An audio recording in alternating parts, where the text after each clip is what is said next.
My name is Rajan Matthews. I'm the Director General of COAI, and we are very, very proud and pleased to be working along with Ericsson on this webinar and making this presentation along with the fabulous team at Ericsson who put together this fantastic presentation. Ericsson has been a great supporter of COAI and our annual event, India Mobile Congress, a big sponsor of events and both on the knowledge side. So on behalf of Ericsson, COAI and India Mobile Congress, welcome to all our participants who've logged on the webinar. This is new for us all, I guess, you know, in the new normal, as they keep saying, work from home, new work environment. And so welcome onto this. And so I'd like to just share the agenda right now. If you want to very quickly show us the agenda. Yeah, there it is, agenda. We're going to have an introduction from the 5G leadership. Nitin's going to be giving that introduction, and I'm going to say a few things about our speakers, but very quickly. Then we're going to have the EMR insights from Patrick. Patrick is again right there, you see him. And then we have Dr. Singh. He's having some challenges with his camera, guys, but you're going to hear him. I've just gone through the presentation. This is fantastic stuff. You guys are not going to be disappointed. Stay tuned.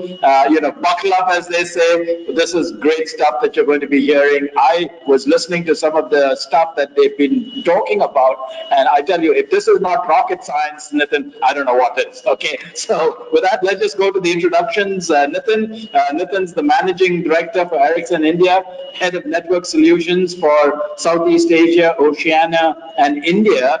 That's the market area. He drives the network solutions function for the company across these key markets. Nitin has spent more than 25 years in Ericsson, has held leadership positions across different markets in Middle East, Africa, Southeast Asia, and India. He's worked across different functions like design, product management, sales, and management. He holds a bachelor's degree in telecommunications engineering from the University of Pune and an MBA degree from the University of Chicago Booth School of Business. I was just pulling Nitin's leg. I just said, Nitin, when did you become right-wing? Anyway, that's okay. We don't hold that against you, Nitin. Welcome. Again, we have Patrick Silver. Patrick is head of strategic marketing and also the executive editor of the Ericsson Mobility Report. He also represents Ericsson as vice president in the executive committee of the Global Mobile Suppliers Association, the industry forum there, GSA as it is called. He joined Ericsson in 1995, holds a Master of Science from the KTH, Royal Institute of Technology in Stockholm. He has 10 approved patents in the field of mobile communication systems. And I was just talking with Patrick, and I said, Patrick, anybody who is graduated from KTH, Royal Institute, is just super duper smart in my books. I just visited there and I saw what is going on there. And Patrick, we're so glad you're here and we're looking forward to hearing from you. The final speaker is going to be Dr. Singh. Dr. Singh has more than 19 years of experience in radio access technology, working in both operator and vendor environments. He's currently the regional head of network solutions, strategic network evolution in Ericsson market area, Southeast Asia, Oceania, and India. He specializes in spectrum and network evolution strategy. Dr. Singh received his PhD in telecommunications from Multimedia University in 2013. Has published several international peer-reviewed journals. So a fantastic panel, guys. Just stay tuned. We'll be getting to that shortly. Just some housekeeping details for those of you who during the session have Q&A. We definitely will have the A part, but as far as the Q part, the questions, please go to the questions part of the panel on the right-hand side. You will see questions. If you put your questions on the chat side, it is very difficult for us to see it because it keeps scrolling. So if you really have questions that you'd like to have answered from the esteemed panelists, please put your questions on the question section of the panel. We'll be sure to get that, and we'll then try and get as many of those answered from the panelists. So with that, back to you, Nitin. Take it away. Thank you, Rajan, and good afternoon to everyone. Thanks for all the kind words, Rajan. On behalf of Ericsson, I would like to welcome everyone who is taking the time to us today. We have representatives from the industry, government, media, and the analyst community. I sincerely hope that you will find today's session insightful and interesting. And like Rajan said, feel free to put your questions at the end of the presentation. So if we start in that case, so if we start with the Ericsson presence in India, and so if you could move to the next slide, Nidhi. So in India, we have been in India since 1903, and that's when we delivered the first wireline switch to the Department of Telecommunications at that point in time. So we have been partners to India's telecom story over the last 115 years. So we have been with the industry and the country across all technologies: 2G, 3G, 4G, and now even 5G in the last 2 years. And I will come back to that in just a few slides. Ericsson in India, we employ maximum number of professionals across the world in any country. So we have approximately 25,000 Ericsson professionals in India, spread across sales, services, R&D, and production. So we are the largest employee base for Ericsson in the world. When it comes to research and development, we have centers in Bengaluru, Chennai, and Gurugram. And we also have our global AI accelerator, one of the three globally in Bengaluru. So in total, we have about 1,700 professionals dedicated to R&D based here in India. When it comes to manufacturing, we started manufacturing way back in 1994. Our endeavor and our plans are that whatever we supply for the requirements in India is delivered from India, and whatever is remaining, we also start to export to other parts of the world. So production, in-house development, rollout, and delivery. So all capabilities. And the way we have designed all this is it's scalable. So depending on the need, we can scale it up or down. Most of the time we have been scaling it up, and it works very well. So from a 5G perspective, so if you go to the next slide, Nidhi, please. A quick update on where we are when it comes to 5G. So we have been coming up with lots of world's first communications in the last 2 years. It's all about being with 5G being first across all the continents. We have been the first with live demos across all the frequency bands, and not only globally, but also in India. If you remember, we have been doing the first live 5G call. We have done it on 3.5 gigahertz. We have done the demo on millimeter wave, and we have been showcasing a lot of use cases when it comes to 5G, which are relevant for India during the India Mobile Congress and other events that we work with. Globally, we have 93 commercial 5G agreements, 40 live networks. And this is a very important thing to note here. So when we count a live network, we count one of the three conditions have to be fulfilled. Either we have to be in the radio network, core network, or both. That's the first condition. The second is that the networks have to be launched on commercially allocated spectrum.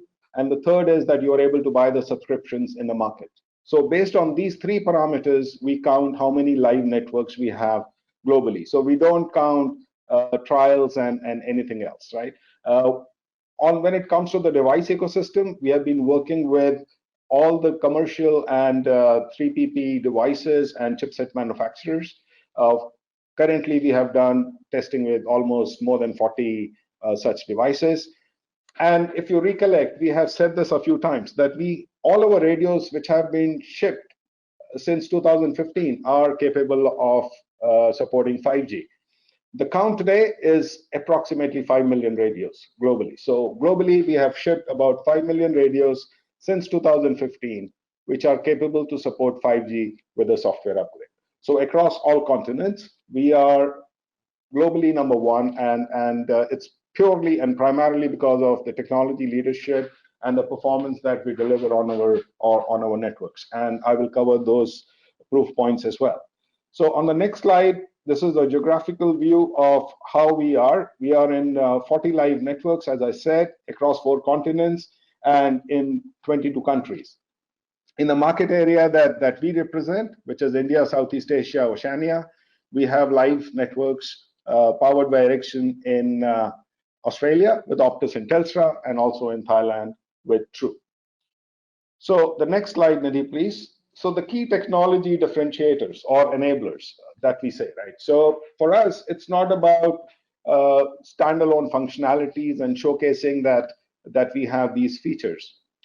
For us, the most important thing is what is it that is important for our operator partners? Number one, it's the spectrum. That's the most valued asset that all our customer partners have. It is quite, it has to be used in a way that it is efficient and we are able to deliver maximum number of gigabytes from it. The other one is site space. And so we focus a lot on how do we ensure that the radios that are being delivered are smaller and lighter. So keeping those things into consideration and making sure that we are able to deliver maximum GBs from the assets that are available, we work with multiple enablers or functionalities in the network. And these are not standalone. These work in tandem and these work in conjunction with each other. The values that these enablers have brought are appreciated by operators globally and also implemented in commercial networks. What they also do, if I take one example of spectrum sharing, which is efficiently sharing the spectrum between 4G and 5G, what it enables is a very quick launch of nationwide 5G on the footprint that is available on 4G today. So making sure that you have high capacity in areas where you need because of high demand. It is about making sure that there is 5G seamless coverage across the nation wherever there are 4G networks available. So this is what we work with across the radio network, across the core, different kind of radios, and also making sure that we use AI, artificial intelligence, and machine learning in making sure that the networks are optimized, they detect the faults themselves, and optimize and fine tune as we go along. So this was a very quick snapshot on where we are in India. What is it that we take pride in, which is being number one from a technology perspective and also being number one from a global footprint perspective. And then we spoke about the key 5G enablers, which have helped us showcase our technology leadership and make sure that we are the leaders when it comes to 5G. Now, one of the questions that comes all the time is, how do we monetize 5G and what are the use cases for 5G? And for us, what we have seen based on our global experience is that the enhanced mobile broadband and fixed wireless access are the first use cases that we see are being launched. Then in addition, there is work happening on virtual reality, augmented reality, and we are working with our mobility reports and consumer research to figure out what is it that the people of the country need, want, and what do they expect from 5G. So we recently released our Ericsson Mobility Report. And to take us through that, I will now hand over to Patrick, who is our executive editor for the Mobility Report. So over to you, Patrick. Thank you, Nitin. Thank you very much. And I'm very happy to be part of this webinar and to talk about the Ericsson Mobility Report. Just to give some perspective, we started with this report and this way of talking about the industry back in 2011. And since then, we have released this report every half year, and it has given us a unique insight into the trends of what is actually happening around the world on the mobile networks and in terms of user behavior, the traffic that goes through all the networks, and what type of applications actually is being used. As Nitin talked about, we are present in a lot of different markets. We have presence in 180 countries, and in 100 networks, we are continuously collecting data that we analyze and look at in order to understand how these trends are happening. And we're doing a lot of detailed research as well in order to understand, and we're collaborating with all our customers in order to understand the trends and what's actually happening. Now, we started this work for this release of the report that just came out a little bit more than a week ago. We started that already in January, and little did we know then that this spring would be totally changed in terms of how we live our lives and what actually happened in the whole world due to the pandemic and the COVID-19 situation. So if we go to next slide. We basically had to redo our plans and start looking at what the effects of this enormous change that happened, the lockdowns that we saw in country after country after country. How did network cope? You know, how did people react to this new behavior and this new situation, and what type of applications were used, and how did this affect the networks in the world? Looking at this a little bit more in detail, you see a couple of pictures here, or images. The first two ones to the left is the central Paris area. It's the density of traffic 2 weeks before and 2 weeks after the lockdown, and you see an enormous change there in terms of amount of mobile traffic in the central Paris area.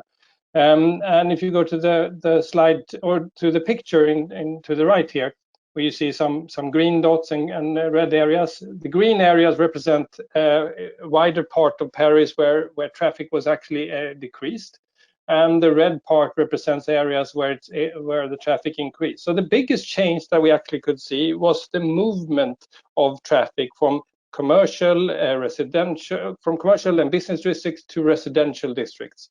That type of change did put challenges to mobile operators, having to rethink about capacity, where to build, and how to actually maintain the capacity in a good way.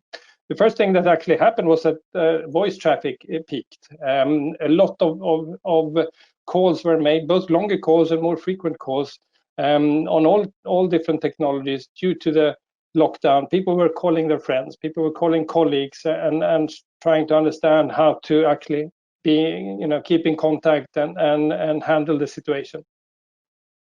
If we go to the next slide, we can then take a more wider look and what we actually saw there. So in total, we saw some 20 to 100% increase of traffic directly in all networks. A majority of this was actually absorbed in the fixed networks. So the fixed networks, especially in countries where the fixed broadband is very built out, there is a lot of fiber network built out in Europe and in US and in other areas and main cities basically, and there a lot of the traffic was picked up on the fixed network.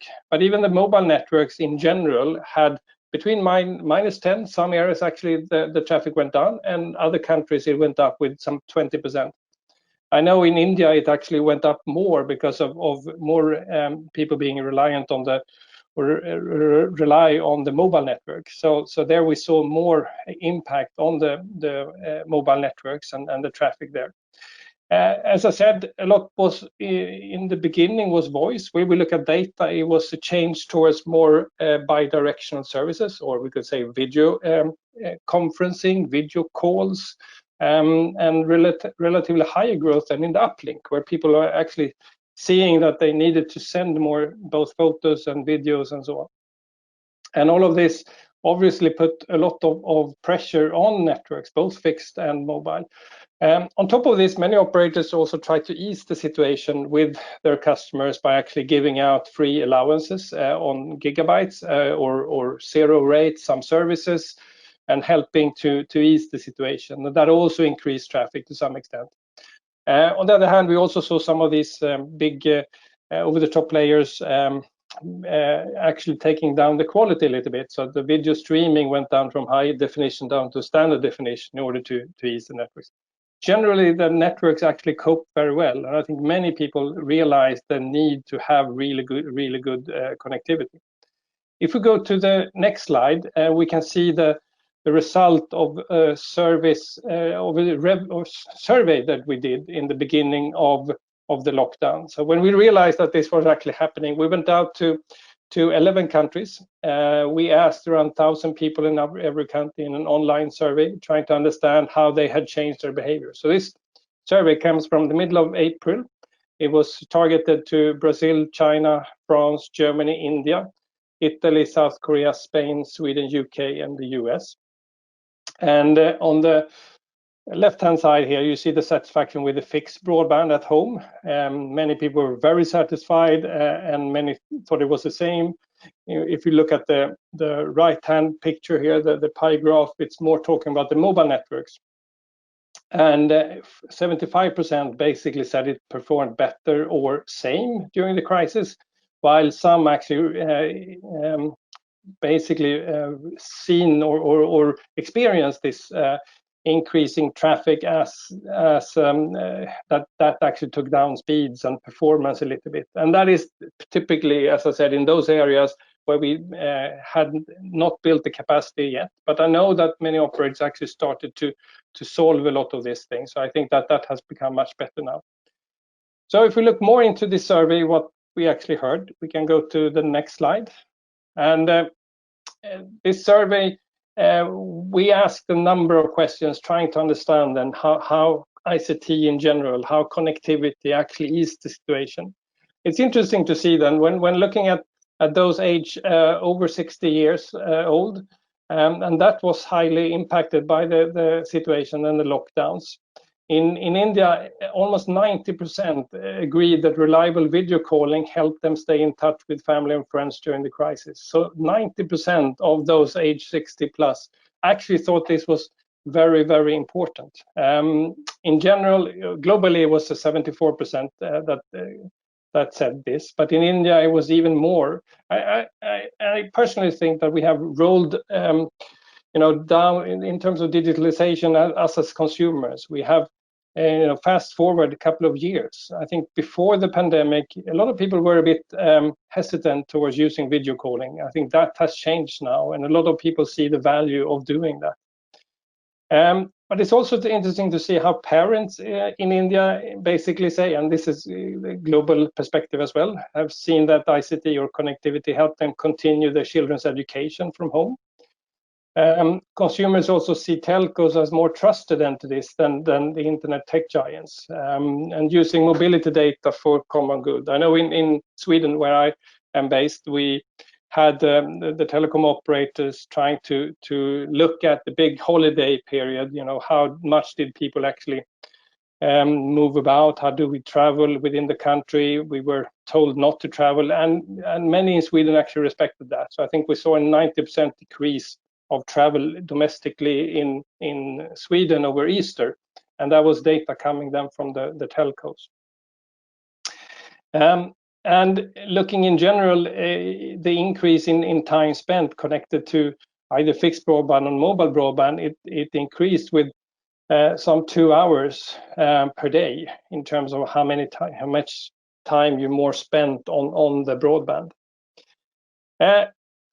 Networks did cope a lot with this. As we talked about, 71% in India were very satisfied with the fixed broadband performance, while 66% say the mobile broadband networks performed the same or better compared to before the crisis. So here you see a little bit the fact that we're in India more reliant on the mobile networks, and therefore more traffic ends up there, and that have in certain areas then have an impact a little bit, but even very strong numbers, I would say.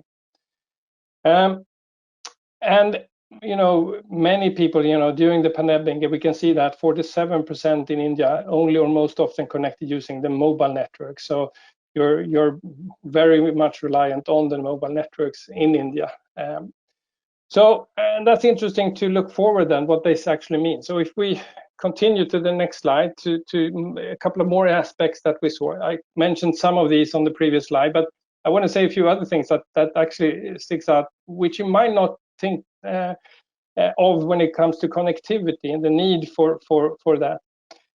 We see exercising, for instance. I'm jumping in the middle of this graph here. 61% in India basically said that it helped them a lot with exercises, being connected. Possibility to access healthcare and seeing a doctor, 60% saying that ICT really helped them a lot in that. But even, going shopping or in keeping children entertained and engaged, a lot of these things. And India comes up above the global average in all of these questions that we ask. But on top is staying in touch with your family and friends. That is the absolute most important in a crisis like this, which is quite logical. So the question becomes then, what does this mean for the global growth of technology? And how have we in the Ericsson Mobility Report forecasted then the future? So if we go to the next slide, this is a slide that we always put into the report. We talk about the growth of technology. Here you have on the bottom you have 2G, the blue part. You have wideband CDMA, which is 3G. Then the purple and the green is 4G, and on top you have 5G. And the years have dropped off here on the chart, but it's the 7.9 billion indicates where we are right now. And the 8.9 billion total number of subscriptions by 2025. As you see, this technology shift is going to happen quite dramatically, where 5G will become a big part or portion of number of subscriptions in the world. We actually raised, which might be a bit counterintuitive, we raised our own forecast for both for 2025 and for 2020 in the midst of this pandemic, not due to it, but despite it, I would say.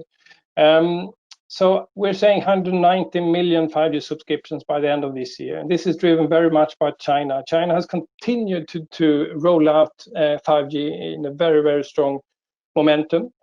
Rest of the world, I would say, that have launched 5G is maybe tracking a little bit slower this year due to the pandemic. People aren't that prone to go out shopping a 5G device, maybe if they're sitting in lockdown. But we do believe this is going to pick up and increase back to the normal trajectory that we said, and reach 2.8 billion subscriptions in 2025. If we go to the next slide, this obviously translates into traffic.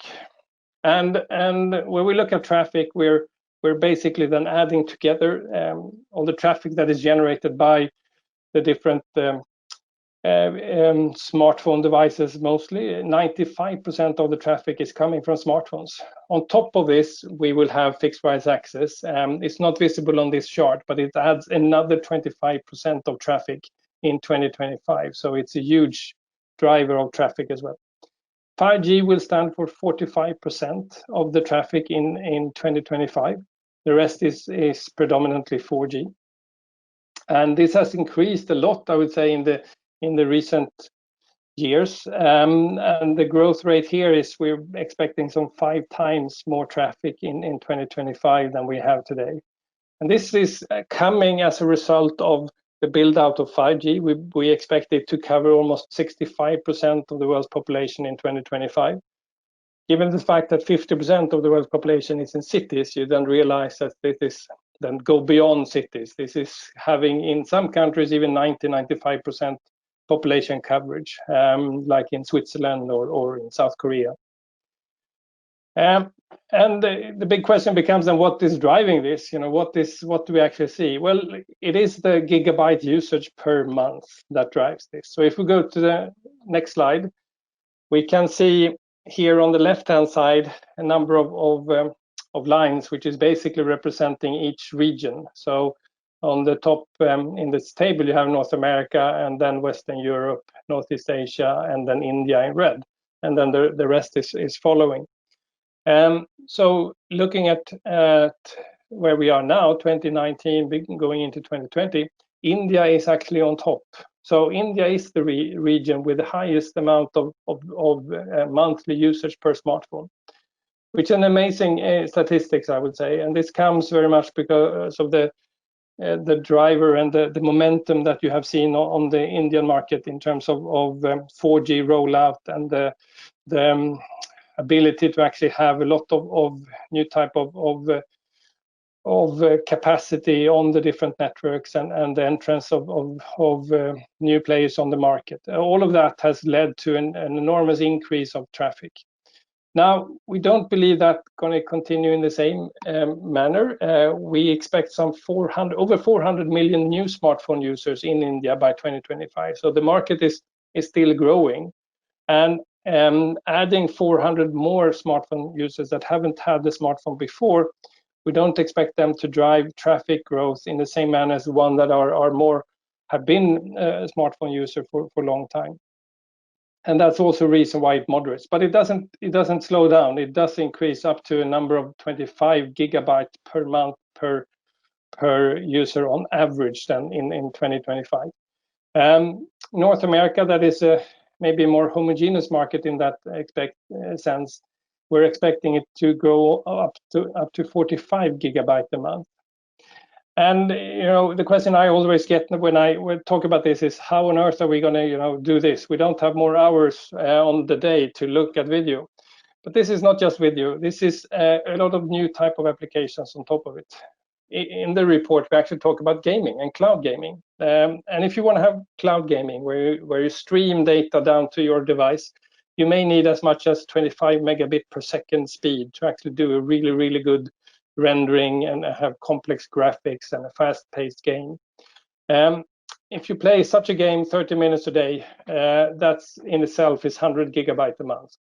So it is very clear that new type of users will come up with that drives a lot of more traffic, and 5G will be the one that allows that type of capacity to actually work on the network. So with new applications, with new type of services, and with 5G capability, I would see users going to individual users having even higher than this, but on average some of these regions will reach these numbers. Looking into 5G more from a regional and subscription perspective, we can go to the next slide. Here I have divided the different regions with the 2 bars each, one for 2019 and one for 2025. If you remember the colors here, the blue is GSM or 2G, and the purple is 3G.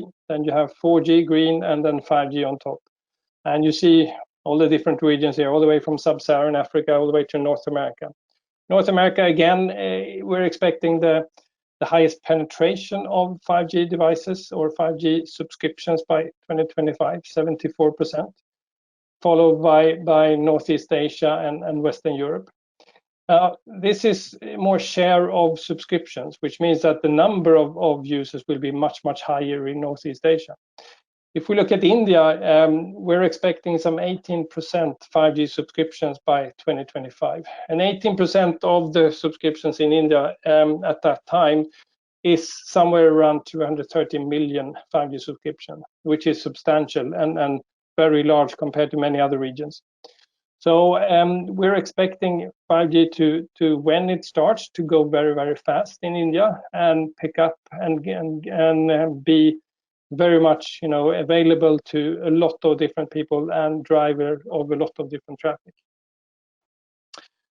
So despite the situation that we have been through during the pandemic, what we see is basically that 5G is not just going on as before. The consumers are actually asking for 5G much more evidently. They are basically saying that with 5G, I would have be able to cope with this crisis even better. So that's some of the responses that we're seeing in the survey that we did. And I also believe that when countries are opening up and economies are opening up, investing in new innovations in infrastructure would be a very good thing to do, and 5G is there to actually support that innovation. So go to the next slide here. You can, if we look a little bit on the future, we asked a couple of questions to users and smartphone users in the different countries and also in India. What do you expect will happen in the future? What are the big trends post COVID-19 that you will see? It will be very much accelerated by 5G, AI, automation, and so on. But it is networks resilience is extremely highly valued. Have a good network, good performance is very, very important. And especially in India, 85% in India says that is really, really important. And having a good internet connectivity is critical, not just in this crisis, but in future crises. And eventually the whole commerce situation will probably, change. 77% in India believe that, automated delivery, either drones or fleets or driverless cars and so on, will eventually replace some of these ways to deliver goods in different ways in the future. We may not be there directly, but it's very clear that we are moving into a different hybrid society where going to shop is going to be complemented with actually buying goods that is delivered more and more directly online. Borderless workplaces talks about the working from home situation, working remotely. 79% in India say that working remotely will be the new normal, and expect employers to encourage remote working as a fundamental business practice. This is mirrored with a number of different other studies that I have seen. I think everyone is just questioning not what it will impact this pandemic, but how it will impact normal work and working remotely. Because we all realize that a lot of the things that we're doing actually works doing it remotely, like this seminar, for instance. Synchronous care, which talks more about having ability to have online healthcare consultations, and that will be more popular. India is 73%, where the average in the world is 57%, believe that this is going to be more popular. And eventually using virtual reality and other type of technologies. I know in India you're quite positively seeing the abilities that virtual reality and other type of augmented reality and AI powered work or technologies will actually support not just how we work, but also how we educate ourselves, how we entertain ourselves, and how we actually socialize. Having that ability to socialize with friends over such a technology. So ending this part then, if I go to the next slide, I mentioned three things basically. 5G is going to continue to drive. We see, over almost 80 service providers across the world have actually launched it. We believe it's actually going to pick up more than we thought before, especially when the pandemic is then easing out. It's very clear that there is huge value in ICT, and over 50%, more than half of the consumers in India and a few other countries wish 5G would be rolled out much faster to help them deal with the crisis. So these are some of the key points in the mobility report, and there is 36 pages full packed with data points. So if you have the chance, please download the report and look and come back with your thoughts and questions. Thank you. With that, I will hand over to Dr. Thial Singh, please. Thanks, Patrick. Right, and good afternoon, everyone. Right. So after we listen to the consumer side, now we look at the network side. Right. 2019 has been a great year for 5G. Right. I think we first talked about the first network launch in Korea and US since April last year. Right. Now 1 year has passed, and we actually see more than 70 networks of 5G today. Right. In this section, we will talk about what are the early experience and what are the use cases that we actually develop and offer to the subscriber in the past 1 year. Then we look at what more we can do. Right. Let's move to the next slide. Yeah. In 2019, right, the 5G launches actually have exceeded the expectation. The market is growing very fast. Right. We have a few key observations in the 5G space. Right. First is the uptick is really fast. Right. If you look at the subscriber uptick in Korea, it actually hit the 5 million by end of 2019. Right. And it will start to absorb 20% of the traffic now. Right. So it's amazing uptick. Yeah. Then the second key observation is we see the 5G subscriber data usage actually increase 2 to 3 times. In fact, it's 2.8 times compared to the 4G. Right. So with the 5G network, it's faster, lower latency, people enable more applications that actually dry up the data consumption. Right. Then how about the operator side? Are they actually making money? Right. This has to be tied back to how they actually bundle and offer the service to the subscriber. Right. The good news is the ARPU is growing, and it actually give the positive financial impact that we see in those operators actually launch 5G. Right. The way the package, the ARPU is actually increased. Right. So with that, it's actually motivate operators to roll out 5G even faster. Right. Now we see actually a few countries then taking a lead like in Korea, in the US, and even in Hong Kong, right? Operators start to draw out nationwide coverage, right? T-Mobile in US is actually using the low-band spectrum on 600 to do nationwide coverage and cover more than 60% of population, right? If we move to the next slides, right? If we start to look at the some of the use cases is being offered, right? I think a lot of us is asking, what are the killer applications that is come with the 5G, right? With higher speed and lower latency. Yep, no surprise, it's all about AR and VR, right? But then back to the question, why AR and VR, right? It's all tied back to the new set of experience that probably the first is tied to gaming, right? And gaming and some of the video, right? Operator is actually able with to launch a service leveraging on a higher speed, bundling together the gaming plus the AR and VR glasses. Then they offer a new set of experience for the gaming users. This is probably the first most successful use case to launch first, right? And they're able to actually capture a lot of early adopters on this area, right?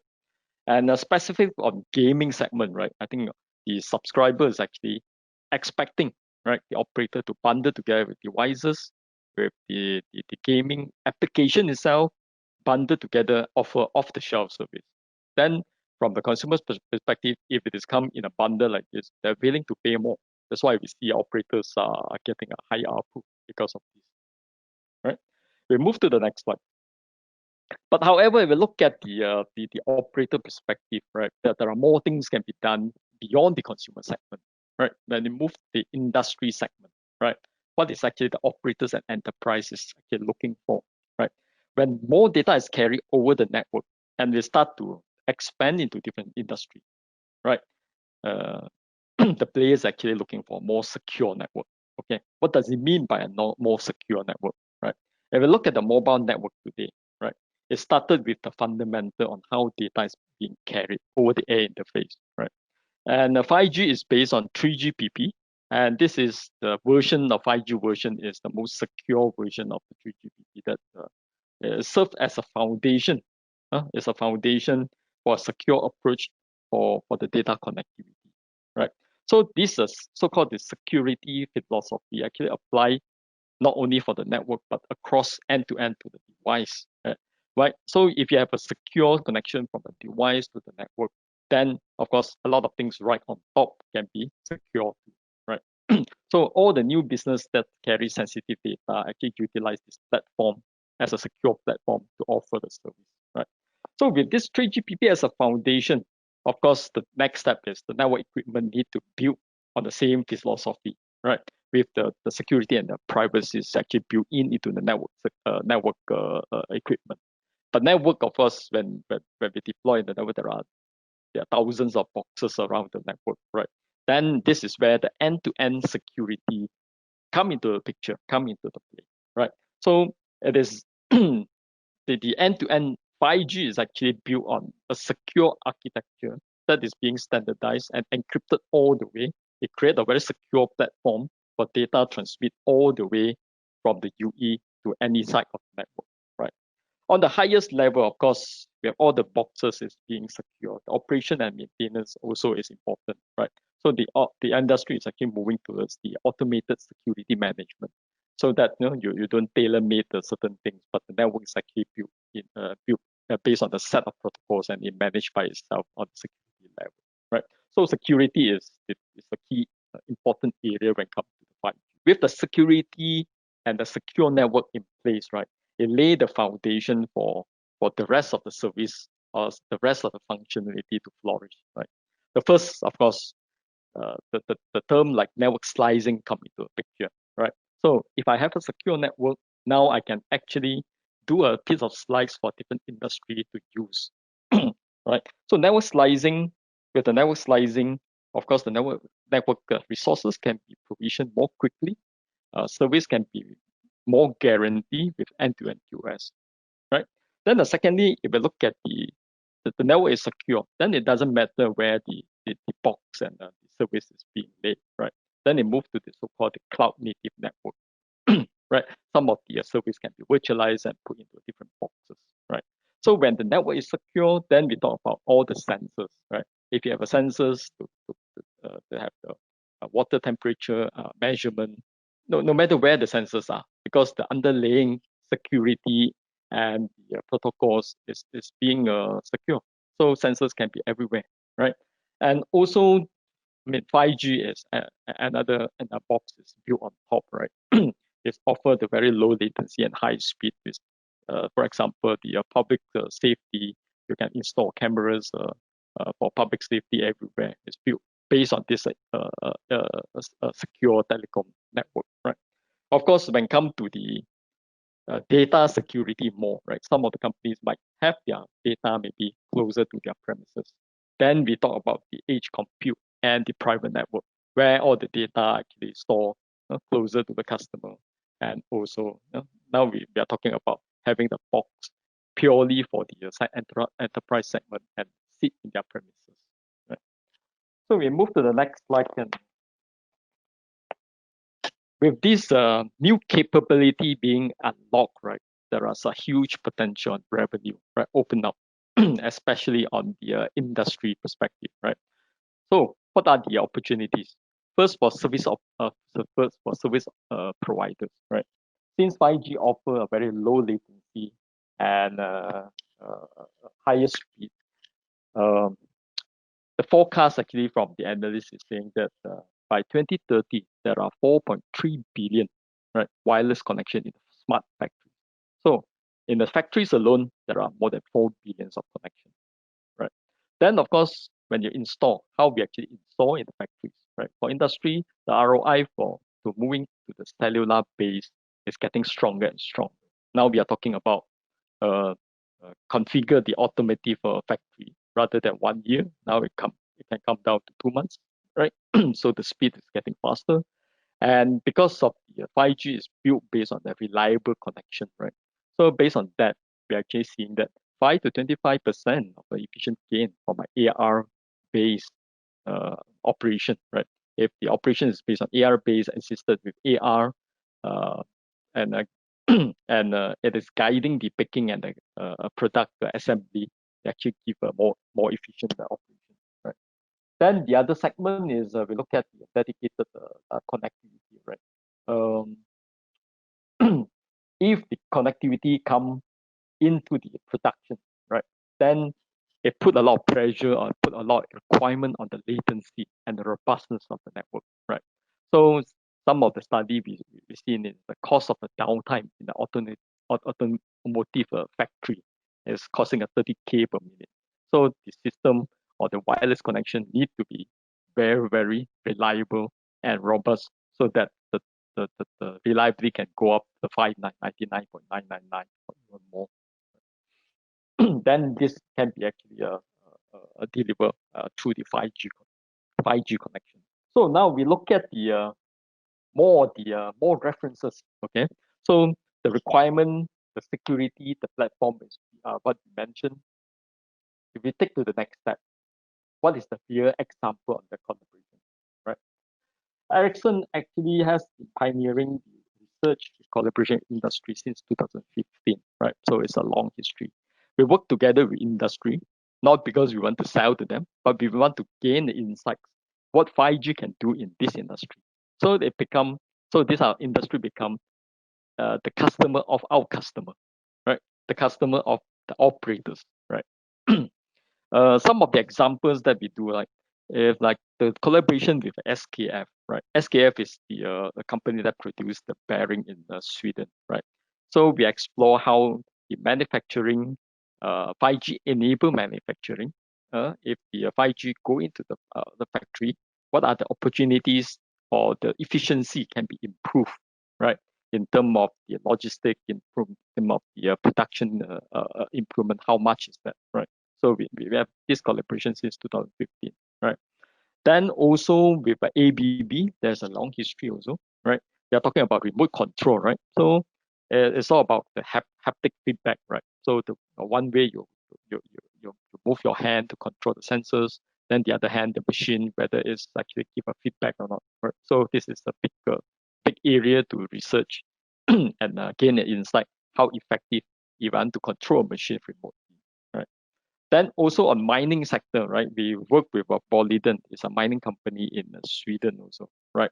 So can we actually have those trucks and remote driving to go into the mining and whether it works or not, right? Remote driving a remote a truck go into the underground, right? How reliable is the connection?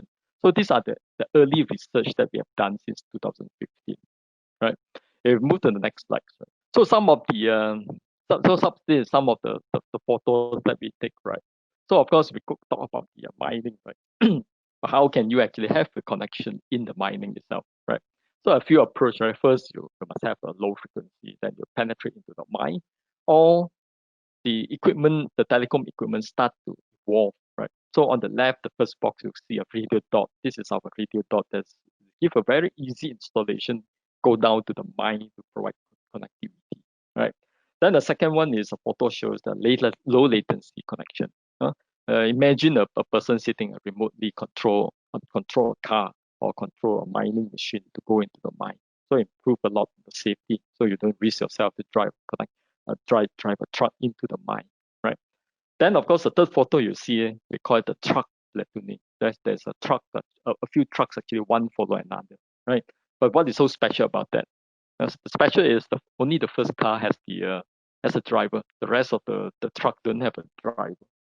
But by having this, then of course you reduce the number of the manpower to drive the truck, and secondly, all the truck are moving in a coordinated way. Then you save fuel and save the efficiency, right? Then of course the fourth photo is talk about the 5G connectivity in the manufacturing, right? This is the project we do with Audi, right? I will talk more on this in the next few slides. So looking at all these innovations, right? Then of course when 5G the connectivity go into a different segment, we see a lot of opportunities, right? So this chart it shows that we work together with the consultant Artilator to estimate how much is the potential when 5G enable 5G enable industry, right, for the next 10 years, right, up to 2030, right. In the chart that we show the top 10 industry that has a significant 5G enabled revenue potential. So this segment include the retail, the public transport, the financial service, right? So that you can read from the chart, right? So the potential is big. Worldwide, we are seeing that there are $700 billion worth of 5G enabled B2B potential, right? If operator moving from only providing the connectivity up to the stage that they actually create a service and offer to this industry, right? For India specific, we are seeing that the potential for service for 5G enabled revenue is $17 billion, right? So it's a huge money, a huge revenue potential for the next 10 years to grab, right? If operators or the enterprise go out and provide innovation in this industry, there's a big potential to grab. Yeah. We move to the next slide. So where are the practical use case? I guess we talk a lot on potentials, but this is not in paper. This is all in the reality now, right? So the first step, actually, we have done a few years back, right? The first step, of course, we walk the talk. We do we bring the cellular connection to the factory, right? Even though it started with LTE base in our radio factory in Nanjing, right? To put in the context, right? So we actually use more than 1,000 high precision screwdriver. It's just a screwdriver, right? If you put the chips in and they start to track how much is being used, then we actually can plan a proactive maintenance, right? So that it don't go down. Then every downtime is actually cost money and reduce the efficiency, right? So the initiative we actually work together with CMCC, China Mobile, then together with Intel on this, right? So the trial is actually concentrated on the screwdriver itself, right? They're putting a sensors in the screwdriver. It's very successful. 6 month break even, and after 1 year we see a 210% ROI, right? So slowly now the manual tracking on this this screwdriver has been phased out. It's all replaced with this wireless connectivity, right? Then we move to the next slide. So what is next? Where we actually can bring it further, right? So with this connected screwdriver for proactive maintenance, the second step, of course, to bring the application, right, riding on these connections to help the operational and maintenance, such as the usage tracking, the identity management, the thought tracking. So more analytics and more data can be collected from different parts of the factories, right? Then also use case start to evolve, right? Instead of only the screwdriver, they start to put the chips into the AGV, right? Then they become an unmanned AGV control. We put it into a mobile robots, AR, VR to help on the assembly line, even extend to warehouse inventory and delivery management, right? So not only in China that we do it in Nanjing, it's actually expanded to Tallinn, the factory, start to duplicate to different factories. So it actually improved a lot on the safety and give a very good efficiency improvement. Then we move to the next slide, right? But how about 5G, right? So 5G is only recent, right? So of course, when we build up a new factory in US, right? So this is where the millimeter wave radio is being built. So we have a factory in the US. So this factory, when we built it since last year, it's all 5G. We call it 5G factories, right? It's 5G based, right? It is in Texas. So as announced last year, right? So this is probably one of the most advanced manufacturing facilities in the industry, right? And is built our most advanced millimeter wave radios, right? So what we actually do from this, right? What actually is so special about this? Apart from those sensors, we also use AR VR when we do cross training, right? So for example, if let's say the expert is actually sitting in Tallinn, right? But then we want to do a cross training across to US. How should we do? We actually deploy the VR glasses. So both sides wearing the VR glasses. Then you're almost like seeing each other in 3D and in a real life. So the cross training and the cross collaboration can be made more effectively, right? So many aspects like automation aspect, like warehousing, material handling, different parts of the automation is actually carried through the 5G sensors, right? I will talk more on this in the next slide. Then on the return, it is give a 50% ROI in the first year of operation, right? Then the break even is actually within 2 years, right?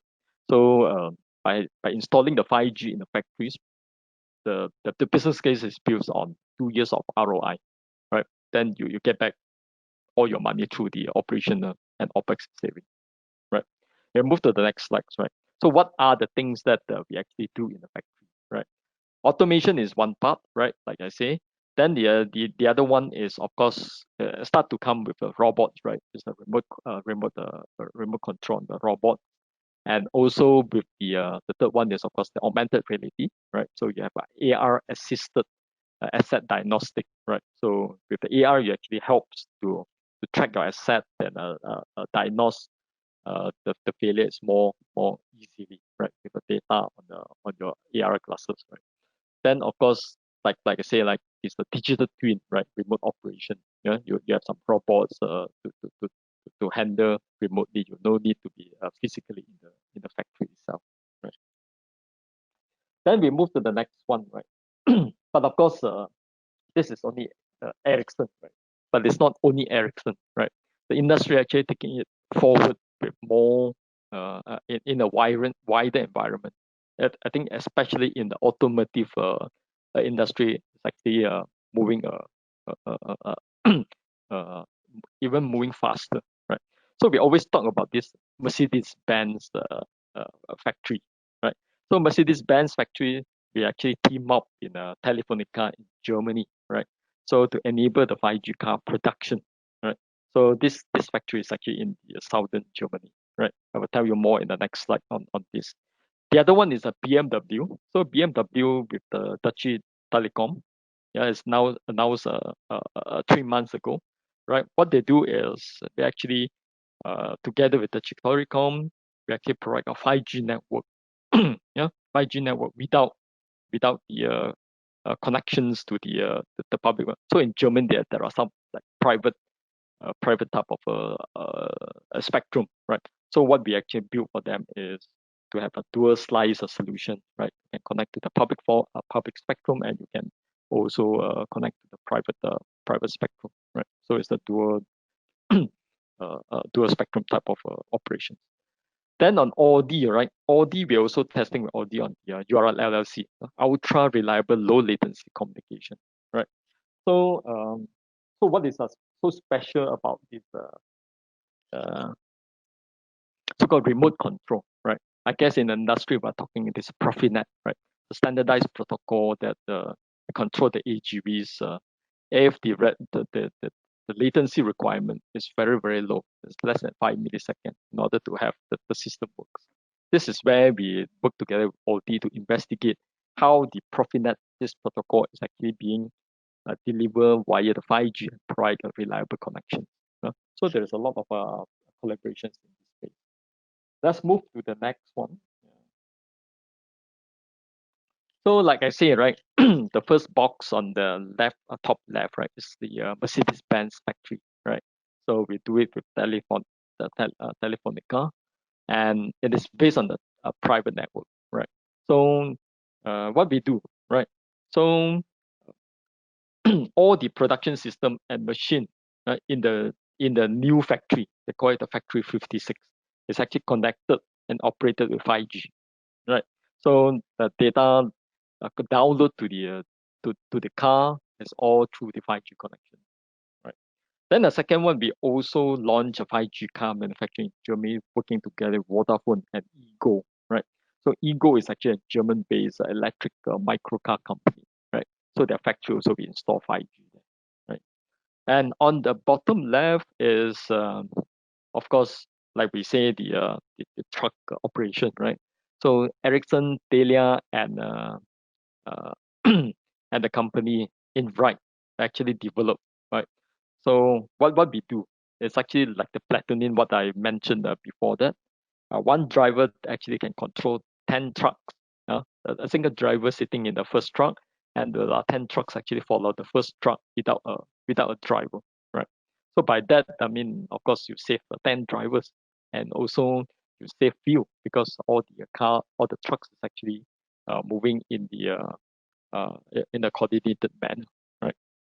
Of course, 5G, if you look at the bottom right, Ericsson also working with Verizon in providing uh, solutions for the enterprise customer, right? So how different is this solution? It's actually a virtualized network service. The enterprise customer can actually get a slice from the portal itself. If they want the service, they go to the portal, they purchase it, and that's it, right? So it is reduce time to market very, very fast. This is what we do with Verizon. So moving next, yeah, of course, moving away from the industry, there are more things we can do, right? Like in Myanmar, we actually do something in the education segment, right? One of the example is the VR VR based training. Now it's go to some of the teachers, like more than 300 teachers in Myanmar actually having this to have a more effective learning. Healthcare, drone. I mean, this is a project we do it in Canada, right? So then drone is actually used to carry the AED, right, during the accident, right? So the medical equipment can be delivered to the area even faster, right? Then on the bottom left is talk about connected ambulance, right? Connected ambulance is a collaboration between the British Telecom, UK, with the King College, right? So the 5G connection, you actually do diagnosis in the ambulance itself, connect back to the hospital. Let's say, then before you actually reaching the hospital, you diagnose something which is not able to be supported in that hospital. Then without having the ambulance go to the first hospital, you actually can direct to the next hospital. So it save time and save life. of course, the collaboration with Telstra on the cellular V2X, right? So we also working a lot in this space to test the facilities, the network facilities, how the connected car actually on the safety and the efficiency when we actually connect to the wireless network. Right? So, like I say, apart from manufacturing, there are more things we can do in education, in healthcare, and public safety area. Yep. Okay, move to the next slide. Yep. So the opportunity is there, right? So I think I think all of us knows, right? The 5G is actually bringing a lot of opportunities. But the question is whether we actually step forward to make the first step, right? So there are actually, we move to the next slide. Yep. So the companies are not there are companies, they know the advantage, not waiting for the service provider for 5G and already underway. We see 49% based on our survey already doing that, right? Then of course, when come to the 5G, come to the 5G, right? Why do we actually need 5G? I already can do something with Wi-Fi and everything, right? Then of course, the value of 5G is actually beyond the speed and latency. We are talking about the network, having the network foundation to have a secure and reliable network for any form of digitalization, right? So, I mean, moving forward, when we build a connection in mind, we have to build in this so-called new mindset, right? Rather than quickly jump into a connectivity, we have to do a bit of step back, look at what we need, but then look at the foundation, whether we are building a secure network and we are building a reliable network as a start, and 5G is the answer, right? So based on our survey with the 5G enabled digitalization, we actually see 70% of companies are open to engage with service provider, right? It's quite an amazing number. Right? Then moving next, in the longer run, of course, like we say, right, technology continue to evolve, right? Yeah, we have seen IoT, we have seen 5G, AI coming in. But then, of course, the center of all this innovation, you must have the agile network, right? So building an agile network from the beginning is the most important, right? With this agile, and what is it based on? They call it based on the 3GPP technology, which is the security is embedded and it's proven for many years. All the connectivity is right on that, right? If you have this the secure network, then of course all the enabling technology, right? So 5G is just another version, right? The AI, 5G IoT, and the type of security is actually built based on this space, right? So with this foundation, then of course all the innovations can start to happen, like virtualization, energy optimized or use case centric type of application can build on this base can build based on this strong foundation of the network. Right. So at last, if we look at the next slides again, so some of the key message that what I present and together with Nitin and Patrick, right? So we have 14 live network today, right? 5G is live since 1 year ago. We have seen a lot of experience and on the use case is really picking up. And in India, we see a huge business potential. We're talking about 17 billion USD. If the operators evolve from a connectivity provider to a platform, a service provider, or even creating a service, right? So the whole industry, we are talking about 17 billion US dollars revenue potential. And of course, lastly, this has to be built based on a strong, secure, and reliable network for any type of digitalization. Back to you, or anything to add, Nitin? Okay, I think, can you hear me? Am I on? Yeah. Yes, okay. All right, thank you very much. I think fascinating trip through what is possible, what is on the horizon, what is already here. So, Nitin, first, let me ask you. We've been talking about Atmanirbhar and Make in India. People don't realize that Ericsson's been here since what, 1903? Give us a feel for what you folks have been doing, right? In terms of the factories you folks have built out. You've started one most recently in Pune. You've got more Indians engaged and employed in Ericsson than Swedes. So you're talking about an Indian company, right? So give us a feel in terms of how this is integrated with India, export-wise, domestic manufacturing-wise, employment, R&D, the whole ball of wax, please. Sure, Rajan. So, I mean, like you correctly said, right, we have been in India since 1903. We are across all the different kind of setups, right? R&D, manufacturing, scalable delivery, and implementation services. So India is a very important market for us, and India also comes with its own set of challenges. The data consumption per subscriber is the highest in the world per month. The spectrum needs to be used in the most efficient way. So it is also we work with the Indian requirements. We make sure that the products and solutions required for India are available, are designed, and they are manufactured and delivered from India. So that's what we always try to. We have been working on it, and we will continue to do so. Okay, let me just go over to Patrick. Patrick, you talked about the experience in India and the feedback that you've been getting from the customers. I wouldn't for the life of me have thought that 75% or so of the customers felt that the networks had really delivered. We used to hear all this moaning and groaning about drop calls and quality, and all of a sudden, pandemic, and people are saying, my God, we deliver. I mean, give us some feedback on that whole sort of experience from the consumer end. Yeah, it is quite interesting actually, and one thing that actually drives this, and because we're having a different behavior now. We're not moving around, we're not commuting. If you think about dropped calls, that's often happen when you actually are traveling. So we can actually see this in network statistics. There's less dropped calls, there's less problems like that due to the fact that we actually are sitting, still at home or wherever we are.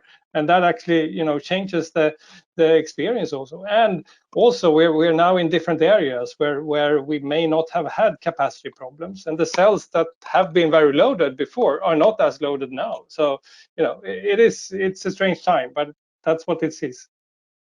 You mentioned, Patrick, the fact that there was offloading in other countries onto the fixed line network. That absorbed. You said something like 20 to 100% increase in traffic. Most of it absorbed by the landline. In India, of course, as you rightly said, it's all mobility.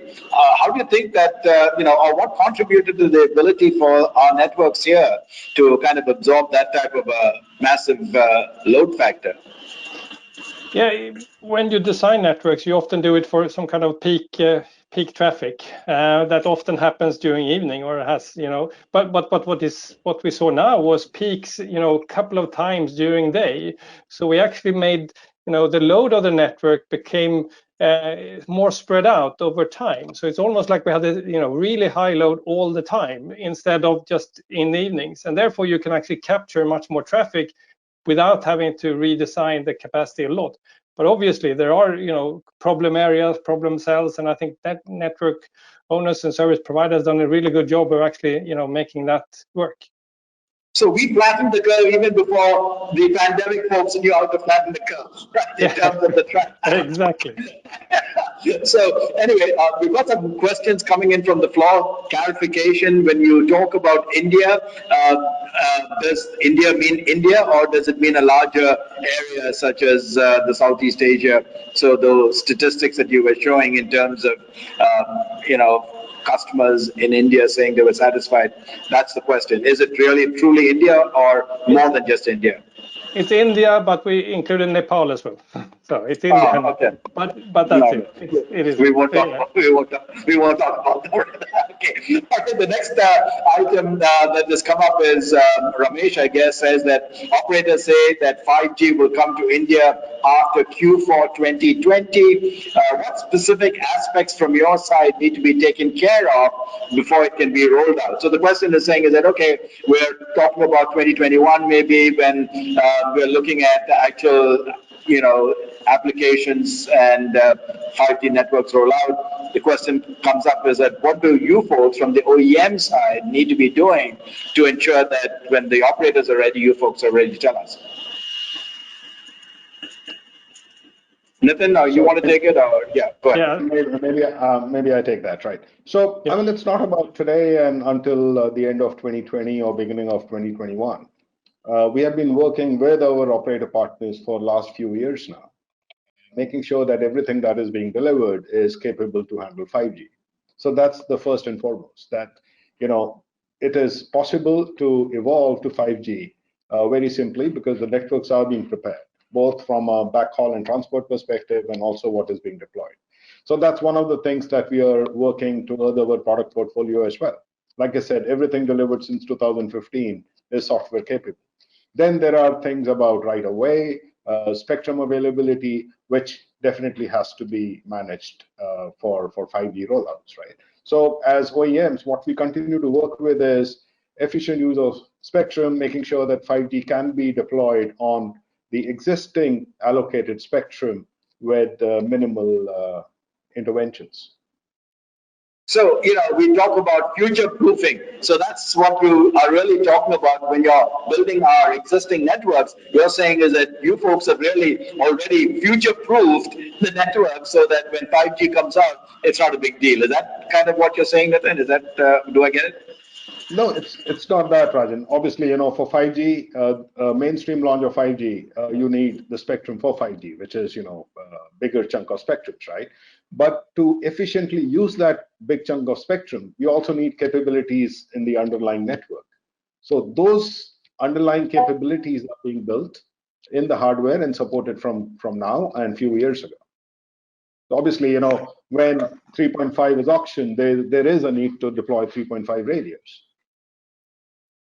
Okay, so we have a question from Ganesh. He asked some of the use cases showed in this presentation. Can they be done on a 4G or even a 3G network? Is that possible? Sometimes we talk about, for example, MIMO now, all right, getting pulled in. We thought that was 5G. We see it being pulled into kind of a 4G type of an environment. So the question is, can some of the things that you've shown in terms of applications and sort of use cases, can they be done on a 3G, 4G type network?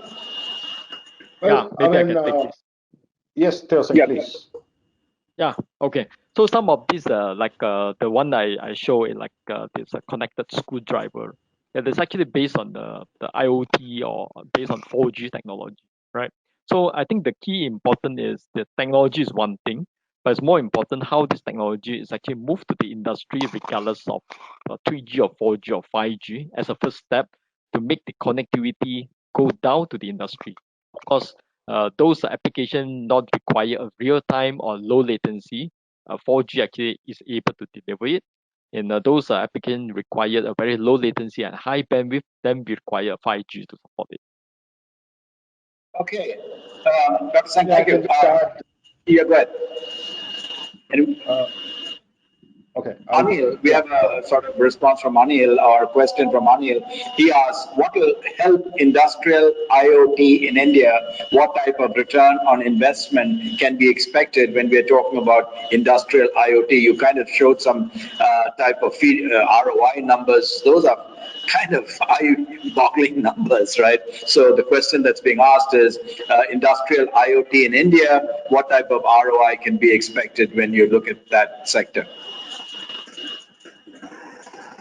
Maybe I can take that, right? Sure, Dr. Singh, please. Yeah. So to be exact, right? So the revenue potential is based on the top 10 industry, right? So in each of the industry, of course, it is beyond the connectivity, right? For example, in a healthcare industry, of course, in the healthcare industry, all the sensors or the equipment, it will add on more on connectivity. That is one potential. Then on top of it, you need some software or management or some sensors. That is the second part of it, right? Then the third part of it, of course, since it help in the help in the efficiency, then on top of it, you create a service type, right? So like a connected ambulance, you need the management system, you need a software to run on top of it with multiple hospital, and this is will improve the efficiency improve the cost. At the same time, there's opportunity to sell this software to the hospital. So this is where we come up with the number, not only on the connectivity, but on top of it, the platform itself, the software itself, and the service start being created. So, Patrick, let me ask you now, since Dr. Singh talked about this, when you look at the sales process from the operator, obviously the ROI you talked about also from the operator side, operators haven't really gotten into the industrial side of the sales, right? What type of changes are you suggesting or seeing in other parts of the world where operators are now treading into this brave new world of industrial applications? What should operators be looking for, or how do they manage the sales process? Yeah, I think there is a lot of opportunities, but also a lot of challenges, obviously, for many operators. I think this is as every time that you go into a new business, that you need to trial and error, and you need to go into those different things. What we talked about in the mobility report, we have a couple of examples from dedicated network deployments in France, going into airports, setting up campus networks in manufacturing cases in Germany and so on, trying to showcase that there are these cases where you actually can start deploying these type of industrial uses. And I think it is very much about partnering with the ecosystem, doing a lot of work together with the industries and really see what are the pain points and trying to understand those industries when you're addressing them. Thank you. Probably the last one, our time's running out, so let me conclude with this. It says, do you see any potential for infra providers? So we've got some folks who are very keen to see what role our infra. I kind of, pushed this whole thing about outsourcing, sharing, and that's been one of our real strong points in terms of making our services affordable. And questioner says, well, TRI has now said you can do active infra, right? Before it was just passive infra. Now you can also do active infra for the infra sharing folks. Does that throw up new opportunities in the brave 5G world when you're going in there? Are there new opportunities for infra providers? I mean, it's a complete ecosystem, right? And there are opportunities for everyone in this whole value chain. And just adding on to what Patrick just mentioned, right? I mean, globally, we are also seeing a lot of pull. So if you look at the industries, for example, once you educate or once they understand what the technology can do for them, we are also seeing a lot of pull coming from the industries towards our telecom service providers and network OEMs. So it's a combinational effect, right? Now, coming back to your specific question on how can infra providers support, no, absolutely. I mean, I think we'll just have to evaluate the requirements and how we form this as part of a bigger ecosystem and work with that. No, but Nitin, isn't it true that if you're talking about 5G, right, the number of microsites, right, in-building coverage, fiberization, my gosh, those things have to really take off in quantum leaps, right? So is that not something that you would think would perhaps happen or needs to happen when you're talking about 5G? No, so backhaul is one of the areas I definitely mentioned, right? So backhaul, which is fiber primarily, needs to be there in place. So absolutely, that's one area where the infra providers can definitely help with making sure that the backhaul is available. Okay, all right, thank you. So I think our time's up. One kind of final clarity. I think Dr. Sang said 17 billion was the opportunity for 5G by 2025 in India. The questioner wants to know what are the main segments where those opportunities. I thought I saw like manufacturing, health. Can you just clarify, Dr. Sang, where you saw the big opportunities for the $17 billion 5G opportunity in India? Exactly. So this yeah, from this 10 so-called across the 10 industry, the top 5 is actually include, the first is the agricultural, is almost the 20-25%. We also, sorry, The first one is, of course, the healthcare, right? I think during this pandemic, right, the healthcare, the remote consult of the doctors, this is the number one. It consists of 21%. Then the second one, of course, is come down to manufacturing, right? As we see from the car manufacturing, there's a lot of proof point already. Then the third area is on the energy and utilities, right? How we actually distribute the energy in a more efficient way. The fourth one is, of course, come down to the automotive, and the fifth one is actually on the public safety, right? So bear in mind that this 5 area is the top 5 area: healthcare, manufacturing, energy, automotive, and public safety.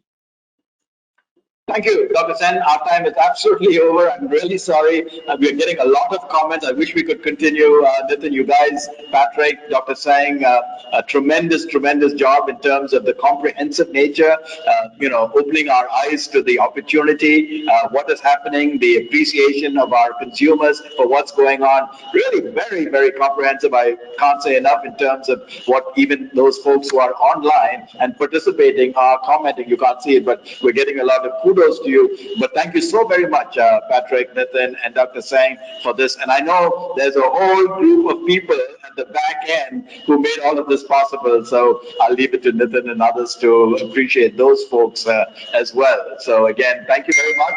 Real pleasure to be sort of coordinating with Ericsson along with CRI and IMC. Hats off to you guys. Tremendous job. Let's just go and make it happen. Thank you. Thank you. Thank you. Thank you very much. Thank you. Thank you very much. Thank you.